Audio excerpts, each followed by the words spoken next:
Hi there, this is James again with another additional video, and it's just to help out with the answer to a question asked by Leng in the comments section below. And the question is, what happens if the client answers, "I don't know," to all of the questions? Well, the first thing I'll say is if the client answers, "I don't know," they shouldn't be answering, "I don't know," to all of the questions.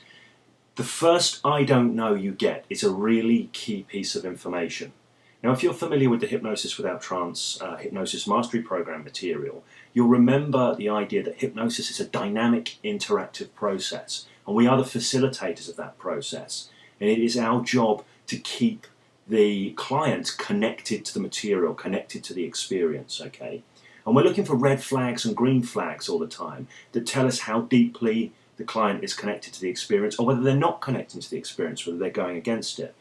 So if you ask a question, and you ask a question that's designed to direct attention or seed ideas, a hypnotic question, in other words, and this may be during a conversational hypnosis kind of coaching conversation, or maybe during a more formal process, but whatever process, if you ask the question and you get the answer, "I don't know," that's a clear red flag. It's a clear red flag that says the client is not engaging with the process, and that's valuable information because you need to do something at that point to get them to engage in the process. So when this comes up, it's a clear red flag, and you need to be able to deal with it somehow. Now, the way I used to deal with it was by spotlighting it. I'd spotlight it really, really clearly, really, really obviously, and I would say to the client, "I don't know," that's an interesting response. "Do you know what 'I don't know' really means?"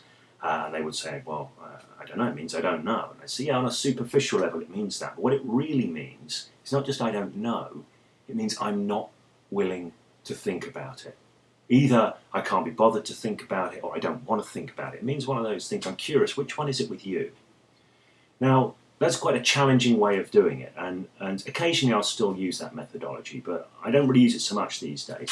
If somebody says "I don't know," my more usual response will be something along the lines of, "That's okay, you don't need to know. It's not really about knowing. The actual information isn't so important. It's just connecting and noticing and paying attention."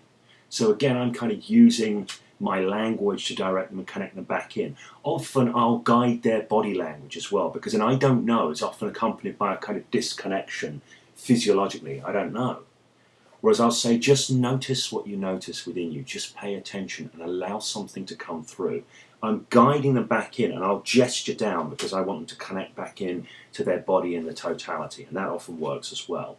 The thing I want to point out is within the context of the essence of change questions, you shouldn't get the "I don't know" at that point, because this is coming at the end of a psychoactive process, at the end of either a conversational hypnosis sort of coaching process or a more formal process. It's coming at the end. The person should have been engaged all the way through that process, and if you were going to get red flags, you'd have probably got them at the front end of the process. It's very, very rare once somebody's deeply enmeshed in a process to suddenly pop out and disengage and do an "I don't know." They'll be there, and it's your job to keep them connected. That's what you do. That's what the hypnotist does. The hypnotist keeps the hypnotee or the client connected to the experience and processing the information psychoactively.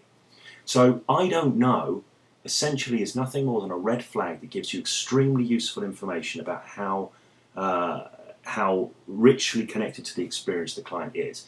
If you get that, then it's your job to respond. It's your job to bring them back on track and focus them back in.